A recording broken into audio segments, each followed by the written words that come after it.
incredibly grateful for your patience while we try to get everything back to normal as soon as possible. But here at Australian Zoo, we are lucky enough to have over 100 acres of wide open spaces for you all to enjoy. Makes social distancing pretty easy. Yeah, it sure does. So please enjoy yourself as you adventure around the zoo today, checking out some of our incredible exotic animals and our beautiful natives, just like our cute kangaroos and the saltwater crocodiles.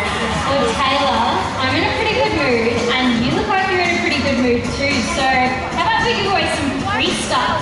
But I don't know, does anyone like free stuff? Yeah! Oh yeah. Yeah, we all love free stuff, but we also know nothing in this world is ever truly just for free. So we're going to get a bit silly for these prizes today. Ruby, we are at the zoo. I'm thinking animal impersonation. That's a really good idea, but we've got a pretty good crowd today, so I think we should probably split the groups into two. Yeah, so if you're sitting from this corner here, right in front of me around to that corner there, you are the lucky ones. My group number one. Yeah, well, everybody's straight in front of me to all the way under the big screen. You guys are my group number two. Oh, alright. Group number one, we're going to kick this off today, Ruby. We might need an example though, so I think you should do your best animal impersonation for us all. Ooh, alright. Are you ready for this though? Oh, I don't know if I am.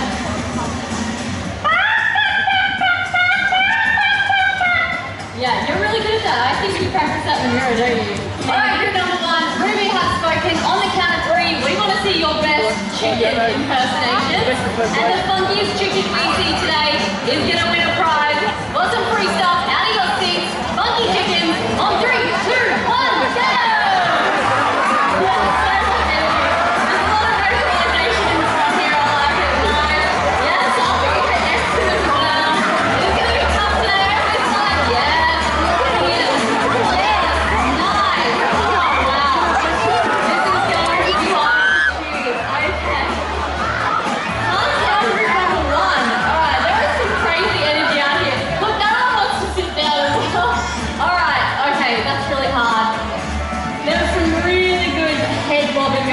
But yeah, I can't go past. I could hear you from all the way over the other side of the Crocodile. But to earn this prize today, mate, you do need to stand up and show what you just did for the entire Crocodile. Are you ready? Off you go. 3, 2, 1. Can you guys hear him all the way over there? Yeah. Congratulations, mate. There's a prize coming your way. Well done. You did have a bit of a noisy bunch going on today. I do like it. Well, group number two, it's our turn now, but well, so have a look at my group. What are you thinking? Having a look at group number two, they're looking very cheeky. What about? Ooh, a cheeky monkey. Alright, well, group number two, you know what? I'm going to leave it up to you guys. You can be a primate of any kind. You can be an orangutan, you can be a gorilla, and guys, if you've got a hairy chest, get it out because Taylor loves a hairy chest.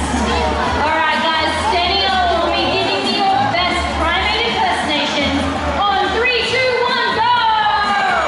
Woo, we're straight up and to the front, found the big screen. Wow, there's a lot of energy today. Alright guys, up in the corner as well. Oh, it's going to be a tough one. Alright guys, settle down. Settle down. There was a lot of energy. I have to say this is a really tough choice for me, but I'm actually going to go right down the front at the bottom. You're wearing a blue stripy shirt. Yeah, that's you. Alright, so to truly earn your prize, you've got to do that once more, the entire Crocodile. So standing up on 3, 2, 1, go! Yes, well done. That's fantastic. I didn't even do that one. That was great. There's a prize coming your way. Congratulations. Now we would love to give a prize to each and every one of you today. But we do promise that our live career show coming up will be a prize enough for you all. It sure will, but Taylor, you know what? I actually think it's the perfect time to pay tribute to the man himself, Steve Irwin. Now, without Steve's love and dedication, none of this, and definitely none of us would be here today. But Steve, he was famous for quite a few things, but he was particularly famous for one word. Can anybody tell me what that word was? Yeah, Crikey, that's right. So we're going to do what we call here at Australian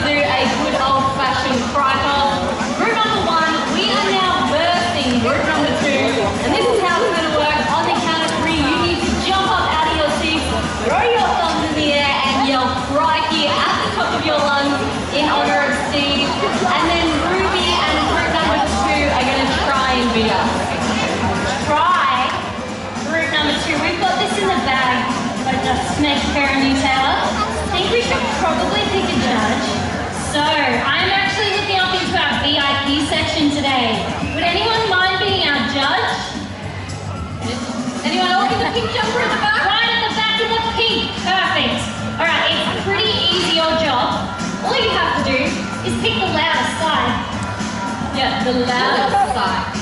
Yeah. Alright, group number one, we're going to kick this off and show them how it's done today. Out of your seats, your thumbs in the air, yelling Crikey on 3, 2, 1!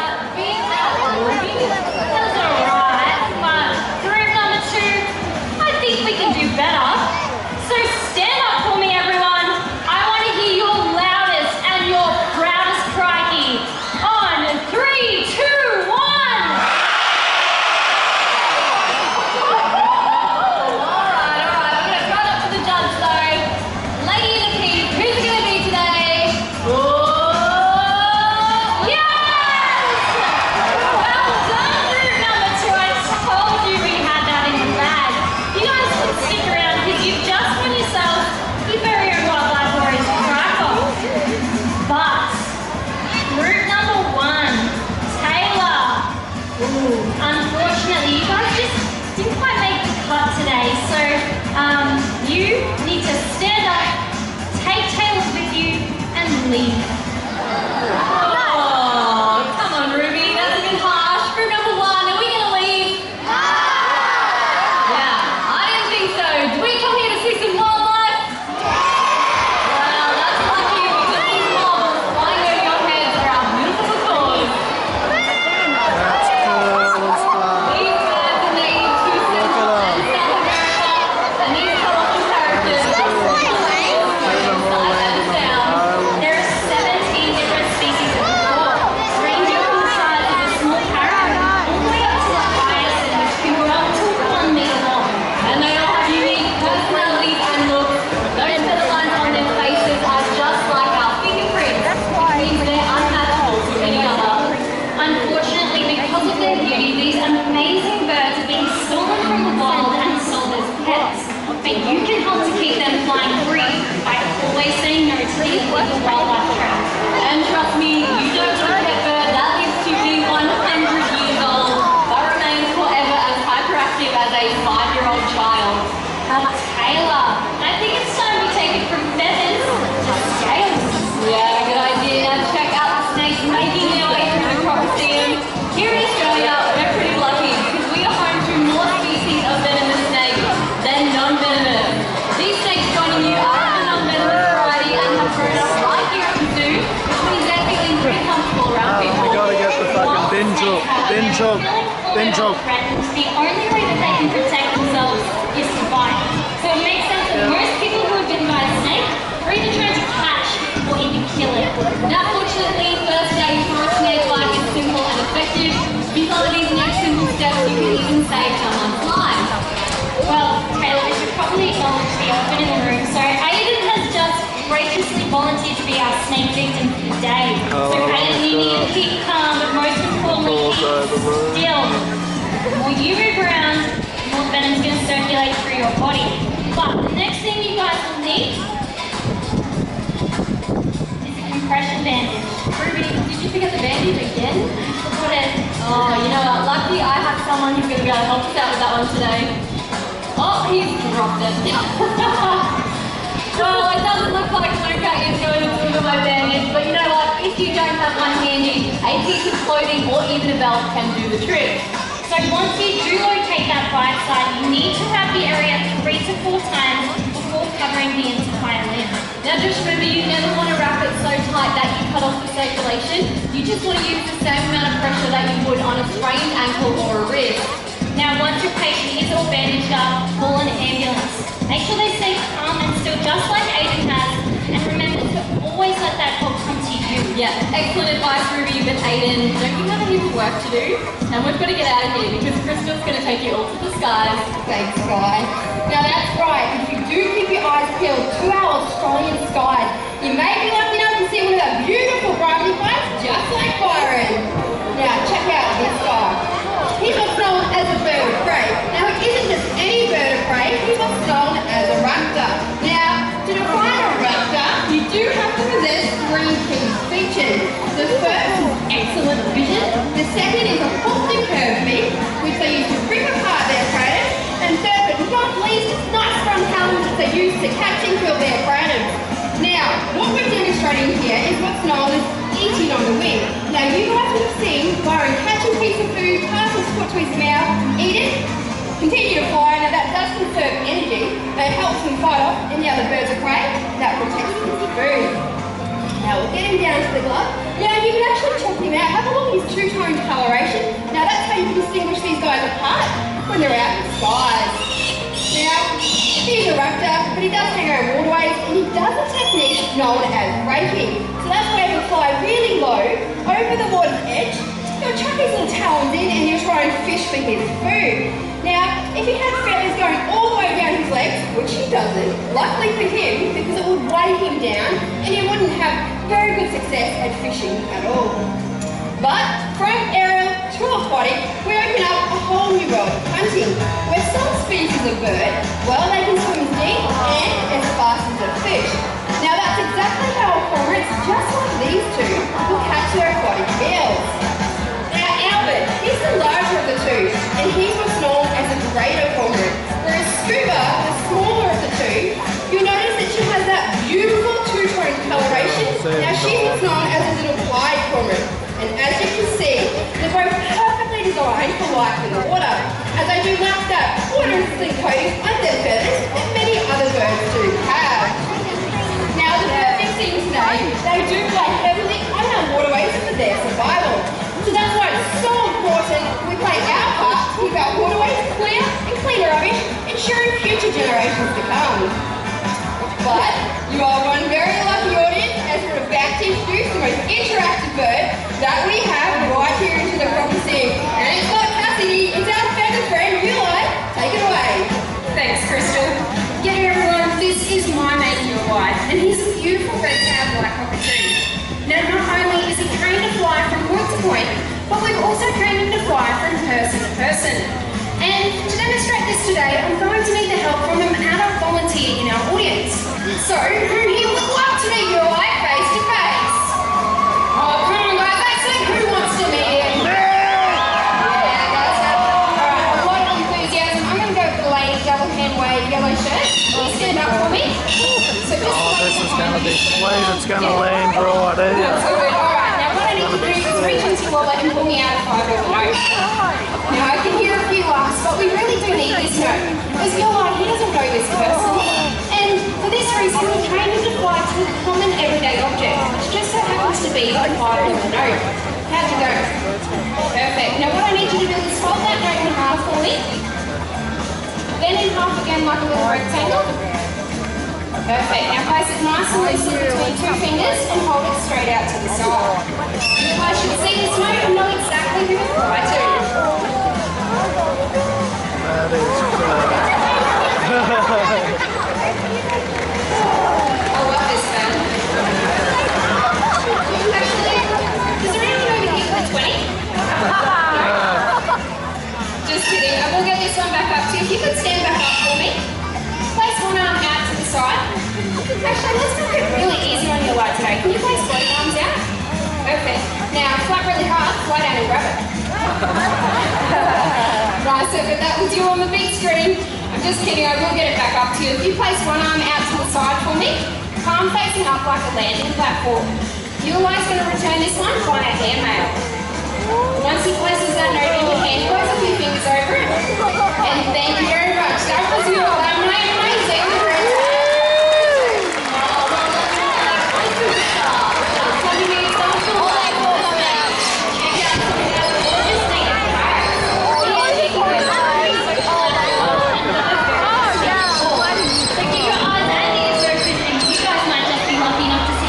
Beautiful birds flying around Australia. But now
good. It's a good day. How are you guys doing today?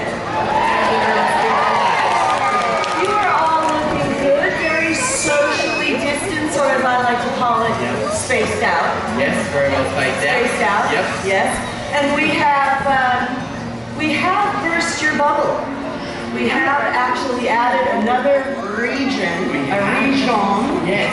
to Queensland visitation, Indeed. and that is the ACT. ACT. Yeah. Yes. Is there anyone here from the ACT? No. ACT. Great. Oh, here we go. Yes. Couple Where? there. Just there.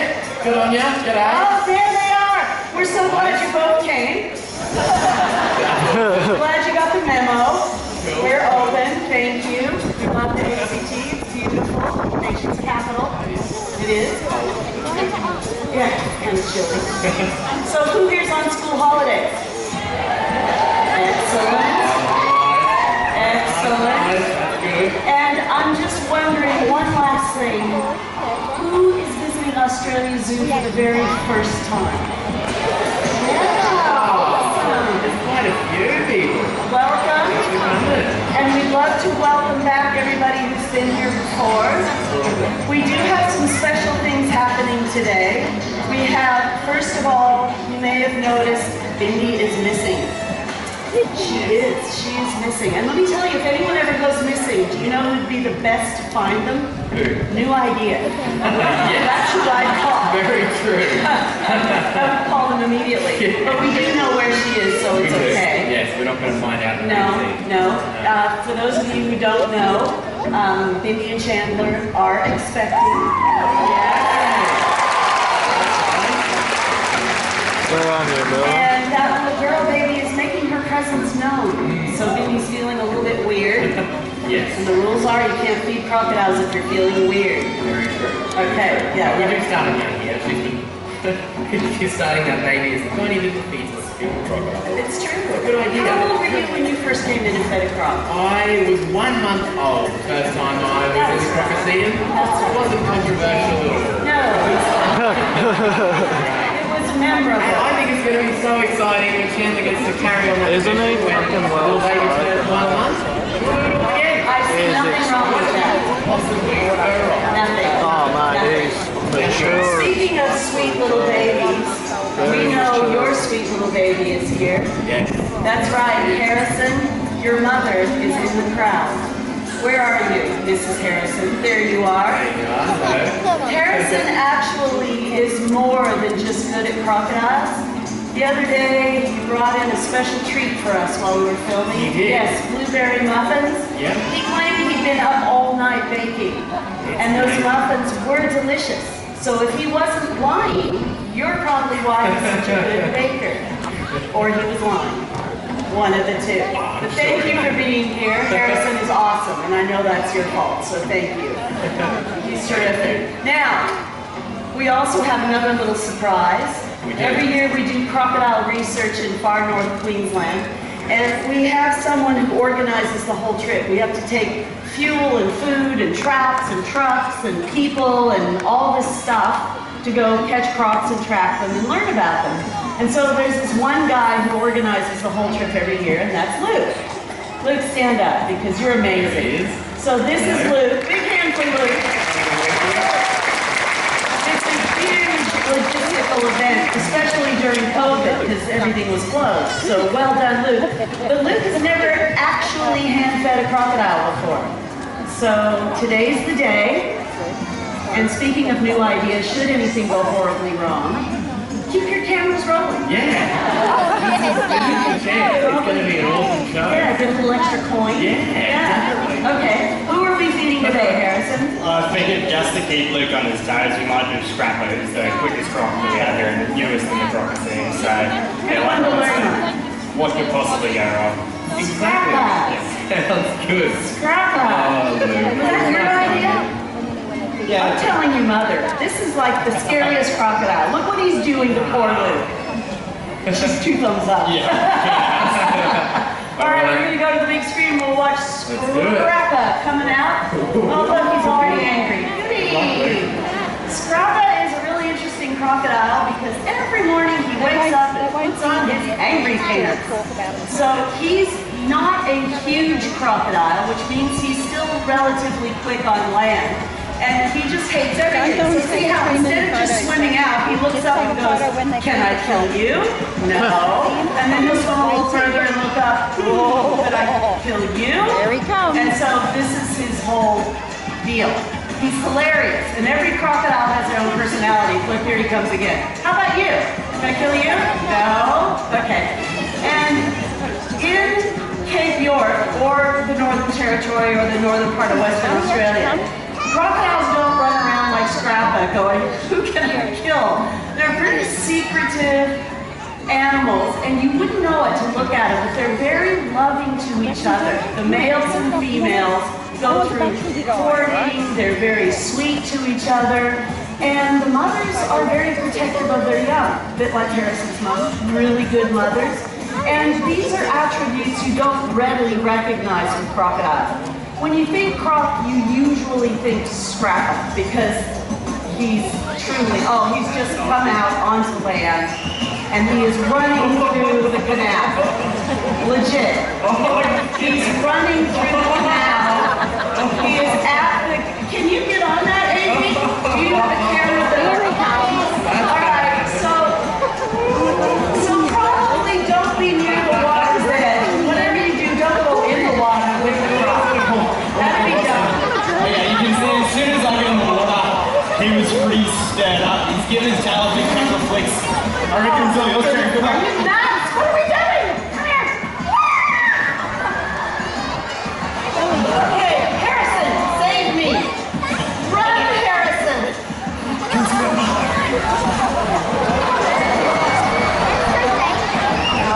They know what they're doing. They do it with food, How's that? Jeez, he's got a bit on today. Good luck, Luke, but you can understand every single day we get nervous working with these guys because clearly he woke up on the wrong side of bed this morning. He's having a bad day. But when you look at him, in his mouth he's got 64 to 70 bullet-shaped teeth. And like a bullet, they're blunt. But when they have a lot of pressure behind them, that's when they really pack some punch. So behind his teeth, he has over 3,000 pounds per square inch closing jaw pressure. But I reckon we might start moving him up that way. If you want to, I can't really get past that, Nick. Harrison, he ran in the love canal. Like, we've never had a crocodile do that in 16 years. I think you know that Luke's about to try and feed him, so. He was seriously trying to kill everybody in there. I've never seen that in my life. So like we said, he is one of the newest crocodiles in here, so we honestly have no idea what he's about to do. But we've shown the strike from the water's edge. I'm now going to get Chandler to show you another method they use to catch their food.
These guys can hold their breath over 7 hours.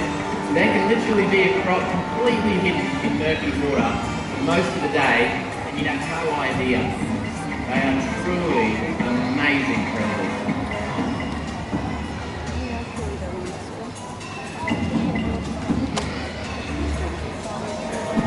And this is only Chandler second time doing the tail walk. Yesterday was his very first time. He's doing so well.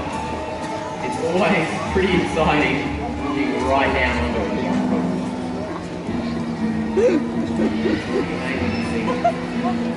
Come on, James. Get it.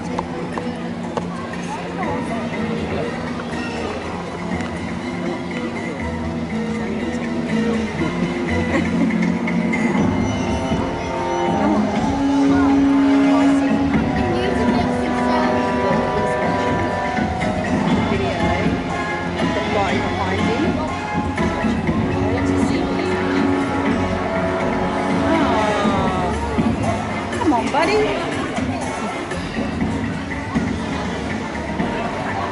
What Scrapper wants, he wants Chandler to get closer. Yeah, great show. Bindi will be a little bit angry with it. I was pretty keen on the kid in the front row. Yeah, I think so. There we go, he just hit the thing and felt the vibration. Crocodiles are incredibly intelligent as well. With that cerebral cortex that they have in their brain. Oh, here we go. That's good. Here we go. So Chandler's now got a nice little rat dagger.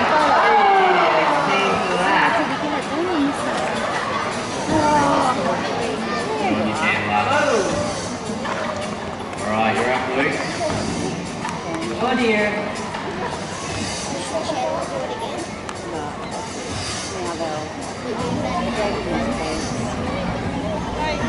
Which bloody bird is that Crocodile?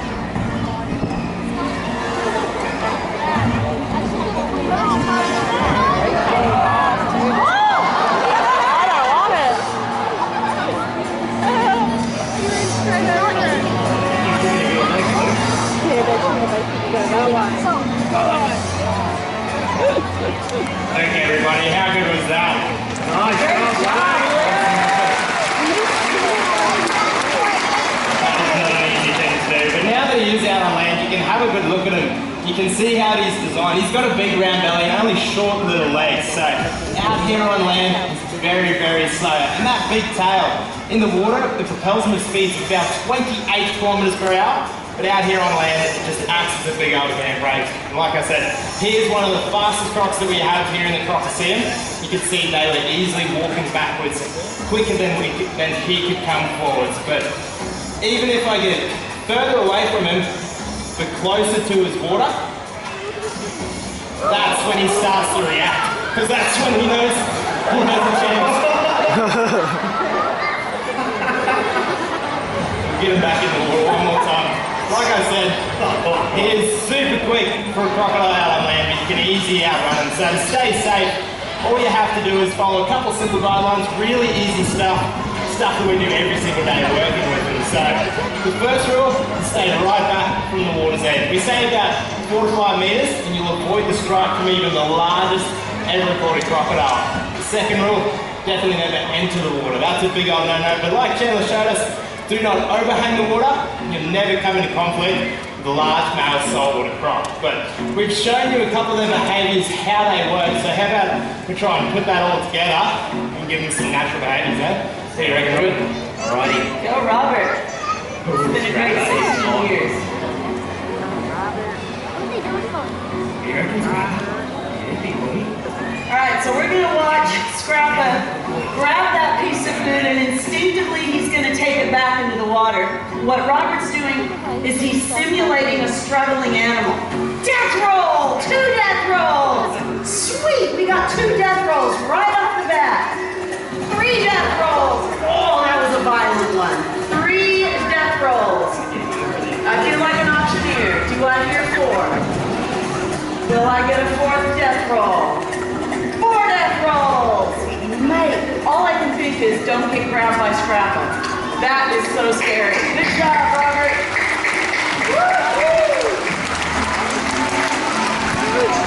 Man, I love this crocodile. Don't you love it? Butterflies are beautiful, but this is Jurassic Park. This is pretty cool. Look at him, he's like, wow, I killed that all by myself. I'm awesome. And you know, this is so good psychologically for the crocodile, because every day he comes out here and he wins. He's the king of the river, the king of his water system. What are you gonna do now that you ate that? Scrappa's got a bit of a problem now because he's got to go all the way home. Yes, you do. Don't eat me, just go home. And see, the trouble is, it's a bit of a maze of canals back there, like a labyrinth of canals. And he knows that because he's a male crocodile, if he gets lost, he cannot ask for directions. It's pretty sad, but it's an easy way to tell male from female. I know right where I am. So there is actually a scientific way to tell, just in case you are interested in real facts. So after he's finished eating, you can see he's sitting in the water and he's got his mouth closed. Now with females, even when they're eating, their mouth is just going constantly. That's very funny, Harrison. I hope the other volunteers enjoy that joke. Seriously though, we got to get him home, and he's had a lot of food. He's really angry. Robert, how do you think we're going to lure him all the way home? It's a good question. I think at this point, looking at him now, he's a bit more sedentary. He's not as keen to move. I reckon we're going to have to infringe on Scrappa's territory and really get him going. What do you think? I think that will not be a challenge. I think infringing on his territory will get his attention. All right. But when you say we should infringe on his territory, what exactly do you mean? Yeah, well, I got to thinking, I reckon we should really put Bindi's husband to the test. What do you think? Let's get Chandler in there. Chandler! You're right. Let's see if Chandler can successfully infringe on Scrappa's territory and get his attention. Please do not panic. Don't worry about Chandler. The water is heated. It's quite pleasant. It's about 30 degrees in there. Scrappa, of course, thinks it's pretty cool. Dinner and a show. He's ready for dessert. He's all about that last course. I like how he slowly goes along under the water, and it really drives home why Steve built the Crocodile with clear water. You don't find saltwater crocodiles in clear water. They like the camouflage of deep, dark, murky water, but they act exactly the same in clear water. So he goes down to the bottom where he feels camouflage, and as he moves along the bottom, his scoots, the osteodermal plates on his back, form currents and countercurrents, so you don't really get much of a ripple on the surface. And as Scrappa enters that canal, I'd like you to appreciate you just experienced something you can see nowhere else on planet Earth. Big hands for Chandler and Scrappa. I love Scrappa. Usually he's got to come up one more time and say thank you. But I think he's pretty intent on killing Chandler today, which is cool too. That's what I love though. You see Chandler gets into the water and instantly Scrappa just goes into that natural, instinctual hunt mode. Just goes straight to the bottom. He wants to be completely unseen. He wants to have the best chances of killing Chandler. Well, you know, Chandler's career when he met Bindi, he was top in the world as a wakeboarder. Exactly. So he's used to the water, he'll be fine. He'll be great. But you know, I really appreciate that crocodiles are top of the food chain, apex predators. And an animal at the top of the food chain is as important as the roof to your house. So if you took the roof off and didn't do anything else, your house would be ruined. And it's the same thing with our environment. If we lost crocodiles, we would lose barramundi, mud crab, all the creatures that live in the rivers that we love so much. So while he's a bit scary, he's incredibly important to the ecosystem. And I love him. He's exciting. I don't drink coffee, man. We, I think as Australians, should be so proud to have Crocs here. I mean, overseas, Africa's got lions and big five, but here in Australia, we have the largest reptile in the world. That's 200 million years of evolution that's gone into this incredible modern day dinosaur. They've been filling that apex predator niche since the dawn of time, and I think that we should take a lot of pride in having these guys right now back there. You know what we've got in America? Yeah. Cougars. You do. Yes. And they're dangerous. They are. I think that's cool. Yeah, well, cougars are dangerous. They're primarily in Los Angeles, but you will find them in other regions. Now Scrappy's got to get over that little land bridge, and that does take a little bit of effort. And it's interesting because crocodiles are explosive, powerful animals, and then they've got to get rid of that lactic acid buildup. It's like being a sprinter instead of a marathon runner. So it's actually got to kind of recover before he goes over that land bridge to kill Chandler. So it's interesting physiologically. Yeah, it is. And that's the thing. Scrapper is definitely an unusually quick crocodile on land. So really, as long as you stay out of the water, back from the water's edge, it could not be simpler. These guys are so easy to live alongside. Oh, look at him go! Look at him! Don't you love him? He's like, well, I'm recovered He's now. so keen. I'll kill everybody. Kill you, and I'll kill you. Oh! That was awesome! That was great! That was a great hand feed. That was good. My technique is scream and run. Sometimes I vary it. I run and then I scream. Yeah, but that's kind of my technique. Hey guys, thank you so much for coming in and sharing my favorite part of the day. Thank you for supporting Australia Zoo. Have a great afternoon.